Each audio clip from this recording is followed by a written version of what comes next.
Alrighty, the new update has arrived, and well, there is a lot of change in the Yita station. I believe all Yita stations have this theme installed. The outside of the station has also been changed a little bit. Not quite sure how long this will last. I believe it will last like 2 weeks, but well, this does look very nice. The overall effects and the music is pretty good. Overall, good aesthetics, absolutely good aesthetics. Now, some ships also do receive new nanocores that I personally most likely will never get because, well, they are kinda too expensive for my taste. And of course, there is still no new nanocore for the Orthrus, something that I have been waiting for a very long time, and I guess I'll just keep on waiting a little bit more. Now let me just show you some of the nanocores that are here in the game. Later on I'll show you one in real time. Now let's take a look at the Bhaalgorn first. Not sure why the ship is flickering. I have to most likely repair the client to make that go away, but this is how it would look on the Bhaalgorn. I mean, not the Bhaalgorn, the Armageddon, sorry. Now let's take a look at the Macarial. These are the two ships that I currently fly the most. And well, this looks actually pretty good. Now they also have some music effects added to them that you cannot see on that window, but you can see them when you take a look at your own ship. Let's just start and jump straight into the combat. Now I have seen a Raven on the other end of the gate. I jumped through and now I'm waiting for them to uncloak and I'll be tackling that Raven. I believe they are holding cloak as we speak, but might be wrong. They might be... Oh, there's the Raven. Let's go within the point range. Pointed. And now let's maintain the orbit. Alright, this Raven is burning to the gate. I believe they have a micro updrive, because that's a very fast battleship, so definitely... It has definitely a micro warp drive because they are burning to the gate quite rapidly, and I believe they will jump. Or are they going to stay? Oh, okay, they jumped. Well then, a little bit later, the Raven came back, and I believe they also brought some friends with them. The local is slowly going up. Raven has been pointed. I have 4 points at this moment, 7 in local. 4 of those 7 players are allies, and the other three are neutrals that are most likely coming towards the gate. It also appears like the Raven did make me the primary target, but I'm not taking any damage because of my velocity. I'm taking very little damage from the Raven. They're using, I would say, rapid missiles, and they are not doing a lot of damage to me at all. Barely scratching the surface of my shields. But that Raven appears to be tanking. They are taking a lot of hits. Not sure if they have a capacitor battery. I would say that they do have a capacitor battery. However, I might be wrong, so we will see how the fight will go. Stabber sniper came in. That's also, yeah, that's the Raven's ally that jumped in. They came a little bit too late, I believe. Okay, this is getting interesting now. The Raven is going down very slowly. Now I'm thinking at this moment if I should just start focusing down the sniper, because these ships can be dangerous, and it's a cruiser. It should fall down it should fall down faster than the Raven. Okay, time to focus on the Stabber sniper. We lost 1 frigate. Now the sniper is taking damage. It appears they have a damage control, so that's why the damage is not looking that good. but they are falling down. The shield on the sniper is slowly going down. Now they are in armor.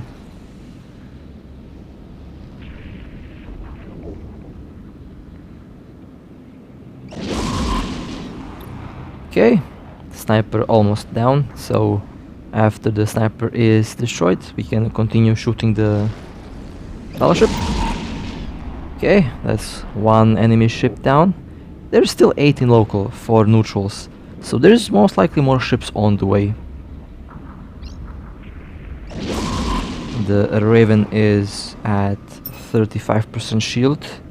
They most likely have like 1 or 2 capacitor batteries and 1 shield booster, because it doesn't appear to be boosting the shield that much. Basically, we are going through the tank without a problem.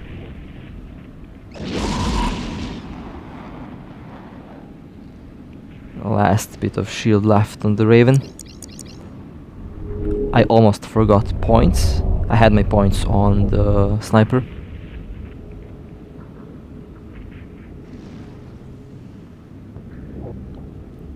Now the Raven is taking armor damage and they are starting to go down very quickly. Okay, next target jumped in, interceptor. Let's lock it on. Well, the interceptor abandoned them. They went straight to the gate. They did not want to play around. Well, in that case, it's only the Raven left. And they are now in hull.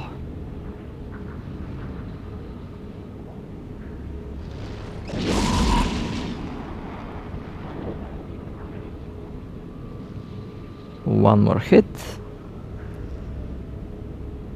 Most likely I'm not going to get a kill medal, that's fine. Okay, nice.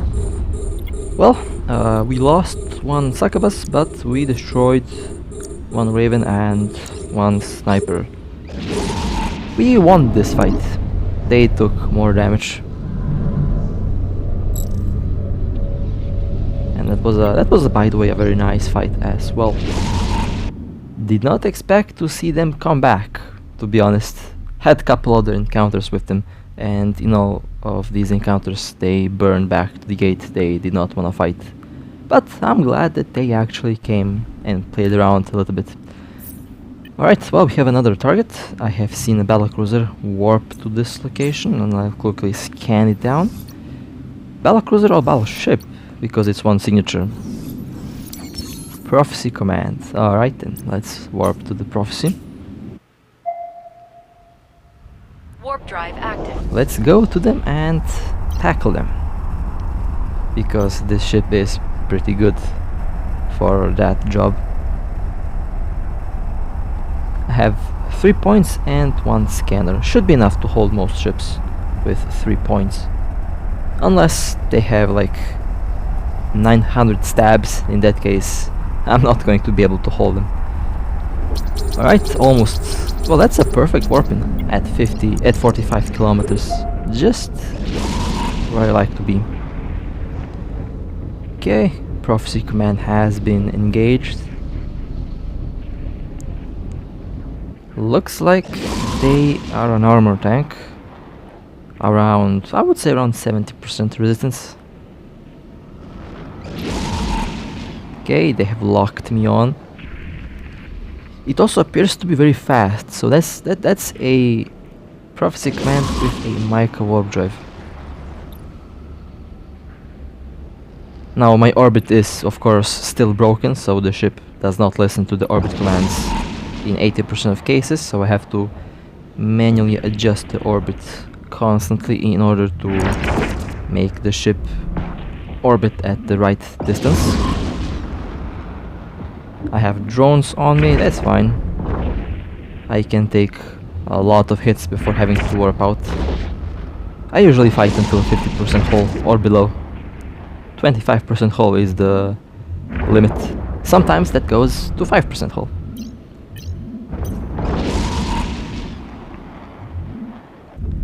That's a large armor repairer on the prophecy, or dual medium armor repairers with rigs for armor volume repair. based on what I see here, they are tanking on a little bit of armor left.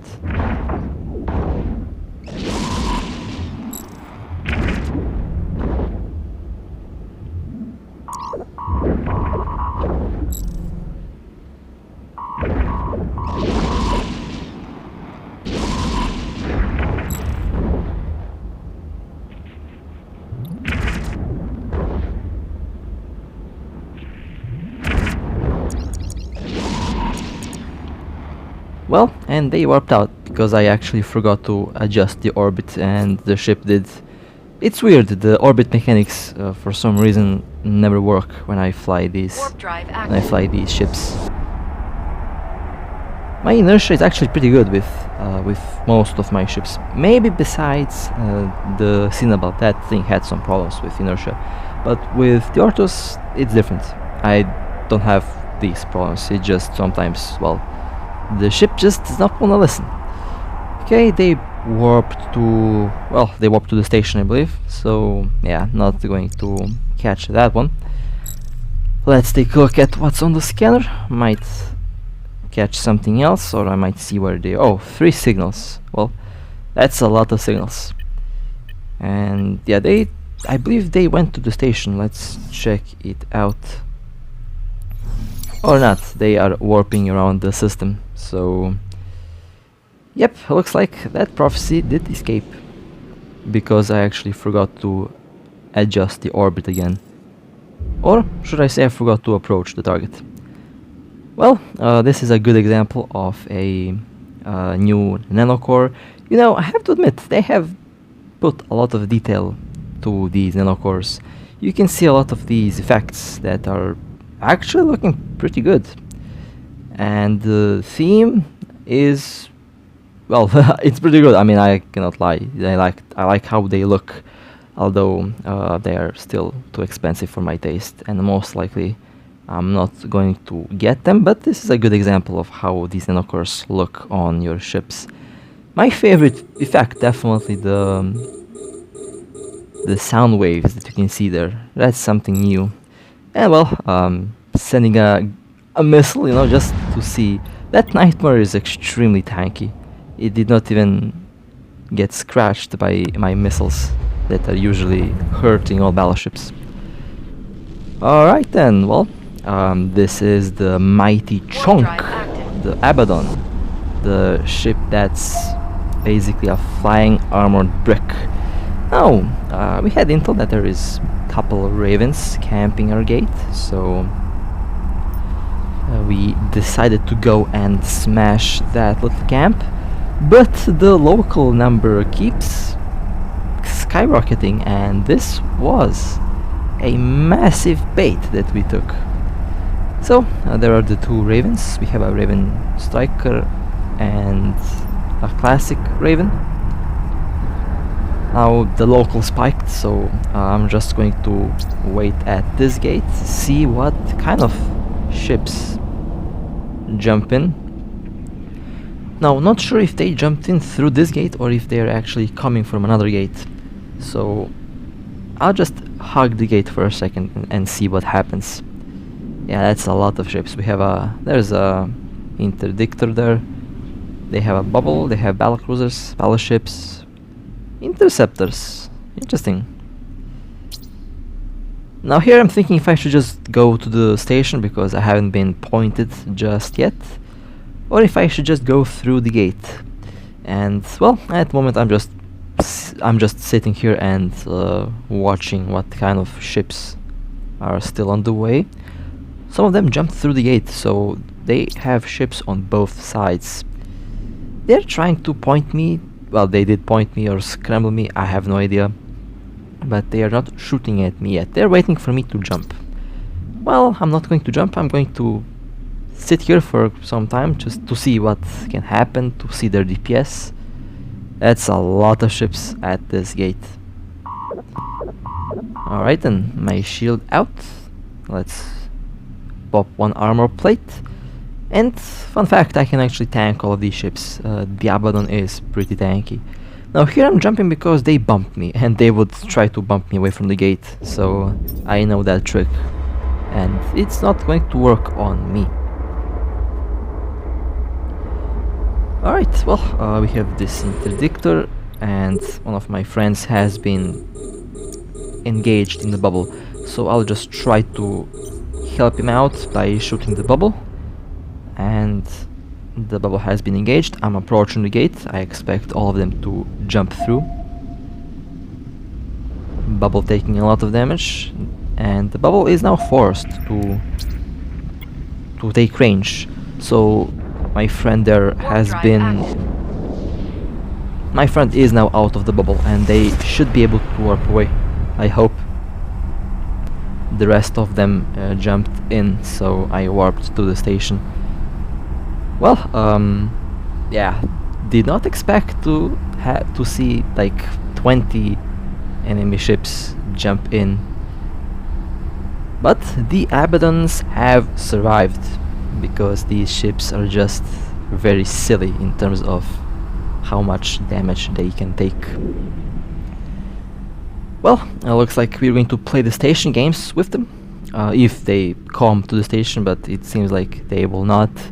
They are hugging the gate there, and well, that was fun. You are definitely going to see a lot more of the Abaddon in the future, but that's just one example of how I like to use that ship. It's a armored brick that can take a whole fleet on its own.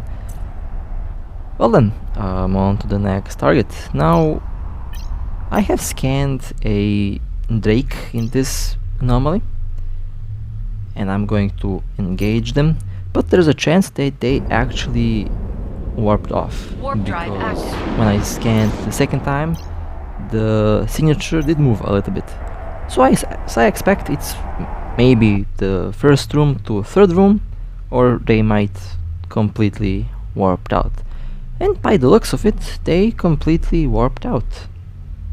Okay then, well, let's chase them down. I believe I know where they are.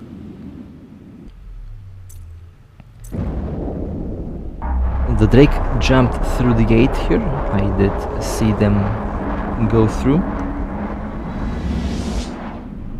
There's the Drake. Let's quickly tackle them. That's perfect distance, perfect range.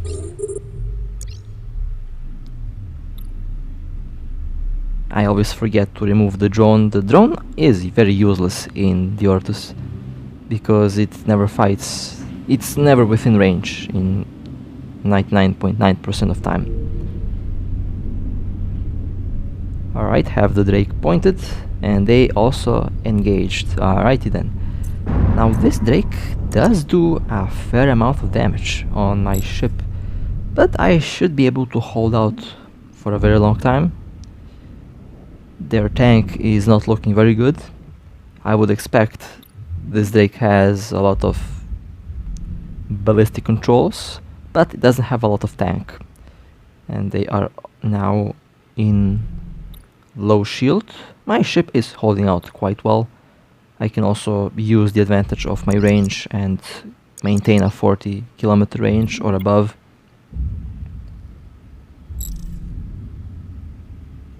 And they are still shooting at me. The armor is almost reached. The last bit of shield on the Drake left. They stopped shooting at me. So I have 1 minute to shoot the Drake down before they jump through the gate. They have a medium shield booster. Doesn't boost a lot of shield, but it still does help at reducing the damage a little bit.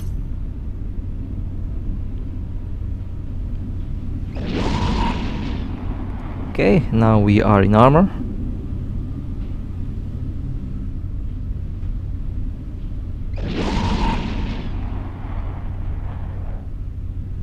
I have maybe 30 seconds, or a little bit more than 30 seconds to shoot the Drake down before they jump through the gate. Oh well, I did not have enough time, I guess. Well, that's fair enough.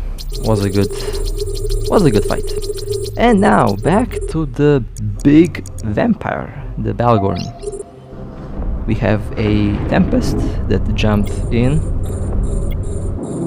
They are trying to turn away and warp away, but that's not gonna work. Their capacitor has already been absolutely destroyed by the big vampire here. Nice! That was a nice kill. Now let's remove the pods. You know, have to collect pods for the Blood Raider corpse cargo hold. These ships actually have corpse cargo holds. I don't know, it's weird, but it's just what Blood Raiders do. Oh, what is this? That's just a trainer ship. And it was destroyed just like that. Well, one nice kill, I guess. That Tempest definitely was pretty good. Especially after chasing the Tempest with my Orthrus. It had 12 points, it has 12 stabs, so couldn't catch it with my Orthrus. And well, next target, we have another Tempest. They have been pointed, webbed, and their capacitor is getting depleted very quickly. They are trying to work away, but that's just not gonna work. And nice, that was a nice kill. Another Tempest has been eliminated. Well, overall, a very nice hunt today. Now, I absolutely love the Bhaalgorn, by the way. This ship is very good. The only downsides is its, well, extremely slow maneuverability, its terrible speed, and its terrible lock-on time. But everything else is actually pretty good. It's very tanky, it has enough DPS, and it can take on a lot of ships. And of course, the best advantage is no one wants to fight a Bhaalgorn, so you are very safe flying one of these ships. Alright then, that was a nice little run. Overall, I believe we all had fun here. The whole fleet enjoyed the hunt today. And we'll be working on a new ship very soon. But with that being said, hope that you enjoyed. Stay safe, fly safe, and I'll see you next time.